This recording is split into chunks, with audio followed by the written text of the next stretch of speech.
Salam sejahtera. Sedara Muktamar Fatwa 2024 akan membuka tirainya malam ini. Bertemakan memperkasa masyarakat Islam masa depan melalui fatwa, persidangan itu bertujuan memaparkan bagaimana institusi-institusi fatwa boleh kekal berdaya tahan dan menyediakan panduan agama menerusi kerjasama dengan para pakar daripada luar bidang agama. Sepanjang 2 hari, para hadirin dapat mengikuti pembentangan oleh Mufti Negara, Dr. Naziruddin Muhammad Nasir serta para ulama dari luar negara termasuk Dr. Syauqi Alam dan Dr. Amani Lubis. Ini merupakan kali kedua persidangan anjuran pejabat mufti itu diadakan. Majlis pembukaannya malam ini akan dihadiri para asatizah dari dalam dan luar negara dan diserikan lagi dengan kehadiran tetamu terhormat Timbalan Perdana Menteri Heng Swee Keat. Kami akan bawakan laporan lanjut muktamar tersebut secara langsung oleh wartawan kami, Rosli Razak, sebentar lagi. Anda akan melalui proses menunggu lebih pendek bagi proses pelepasan imigresen apabila kerja-kerja naik taraf Terminal Feri Tanah Merah selesai tahun ini. Antara ciri-ciri barunya termasuklah laluan pelepasan imigresen automatik dan tempat bermain bagi kanak-kanak. Kerja naik taraf bernilai $20 juta ini dijangka meningkatkan kapasiti terminal itu dengan sebanyak 20% untuk menampung lebih ramai penumpang apabila lebih banyak perjalanan disediakan.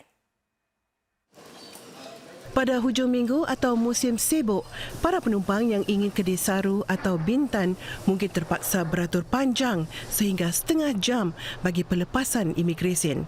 Inilah antara isu yang ingin dihuraikan di Terminal Feri Tanah Merah ini menerusi kerja-kerja naik taraf. The facility was built in 1995, so that was a long time ago. And the last major renovation was 2007.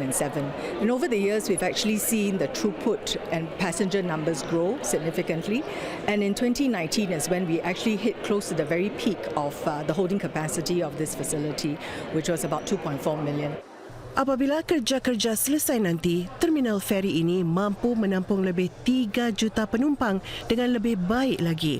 Kesusakan khususnya bagi pelepasan imigresen akan reda dengan teknologi baru. Sekitar 20 kios layan diri akan dipasang di ruang kosong terminal ini di mana para penumpang akan mengambil masa beberapa saat saja untuk memasukkan bagasi dan melepasi imigresen. Dewan Keberangkatan juga akan diluaskan supaya boleh menampung sehingga 800 orang pada satu-satu masa. Kawasan ini yang akan 70% lebih luas bakal memberi lebih banyak pilihan makanan bagi penumpang. Selain tempat bermain kanak-kanak, menurut Pusat Pelayaran Singapura, terminal ini akan terus beroperasi dan kerja-kerja tidak akan banyak menjejas para penumpang. Most of the works that will be undertaken are going to be at night. So this is also when the terminal is closed to passenger flows. And that also ensures that the noise as well as dust and any other inconveniences are actually kept to a minimal. Kerja-kerja ubah suai ini akan termasuk ciri-ciri penjimatan tenaga seperti sistem penyejuk hibrid dan lampu LED. Ia dijangka selesai hujung tahun ini. Penguasa Keuangan Singapura MAS menyarankan satu senarai garis panduan supaya orang ramai tidak lagi perlu mendedahkan maklumat tertentu apabila membeli produk-produk asas insurans. Ini bertujuan memudahkan proses mendapatkan pelindungan hayat dan penyakit kritikal. Di bawah seranan MAS itu, mereka yang ingin membeli insurans tidak lagi perlu mendedahkan butiran seperti status kerja, akses, tanggungan ataupun toleransi risiko mereka. Mereka bagaimanapun masih dikehendaki memberikan maklumat seperti gaji tahunan dan matlamat keuangan. Polisi insurans hayat sedia ada mereka yang menyediakan pelindungan kematian dan hilang upaya serta pelindungan bagi penyakit kritikal juga perlu dimaklumkan. Institusi keuangan dan orang ramai boleh memberikan maklum balas mereka kepada MAS selewat-lewatnya sebelum 15 Mac ini. Let's say, for example, someone finish NS or university, come out to the workforce, or he or she might not have the various components available. And to kick off, instead of getting onerous information from this individual, we will just text information for us to get the guy onto the platform of insurance, investments, and medical insurance. Pemerintah bercadang meletakkan seorang peniaga tempatan sebagai individu penting dari segi politik atau PSP di bawah Undang-Undang Campur Tangan Asing atau FICA. Pihak berkuasa sudah mengeluarkan notis ke atas Philip Chan Manping menyadikannya orang pertama dikenakan tindakan ini sejak FICA berkuat kuasa Disember lalu. Encik Chan diberi tempoh 14 hari untuk mengemukakan perwakilannya.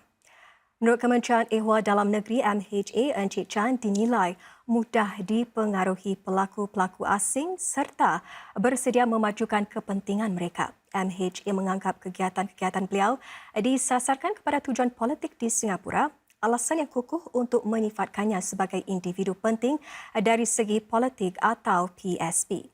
Tambah MHA adalah demi kepentingan awam, langkah-langkah tindak balas di bawah FICA perlu dikenakan ke atas Encik Chan.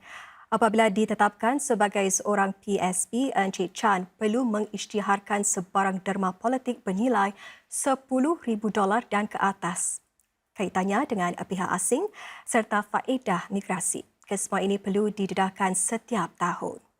Encik Chan berhijrah dari Hong Kong ke Singapura lebih 3 dekad lalu.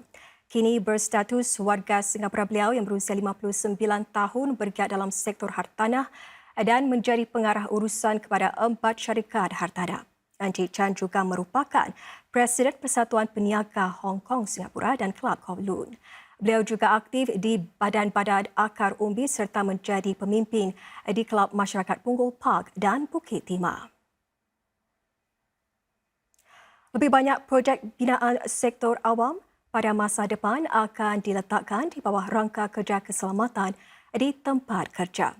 Di bawah rangka kerja itu, kontraktor yang ada rekod buruk akan diketepikan. Ini sebahagian daripada langkah-langkah terkini pemerintah mahu melindungi para pekerja. Langkah-langkah lebih ketat itu bakal berkuat kuasa mulai 1 April ini. Tahun ini, sektor awam dijangka menyumbang 55% kepada permintaan dalam sektor binaan. Kontrak antara 18 hingga $21 bilion dijangka dikeluarkan. Pemerintah menyatakan ia mahu mengetuai usaha menjadikan tempat kerja lebih selamat. Oleh itu, projek dengan nilai rendah akan diletakkan di bawah rangka kerja hilang kelayakan keselamatan yang melarang syarikat dengan rekod keselamatan buruk untuk mengambil bahagian dalam tender.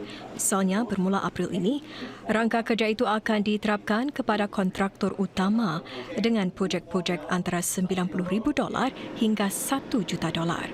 Bagi projek melebihi $1 juta, ia akan meliputi semua kontraktor. Buat masa ini, ia hanya dikenakan ke atas projek bernilai lebih $3 juta.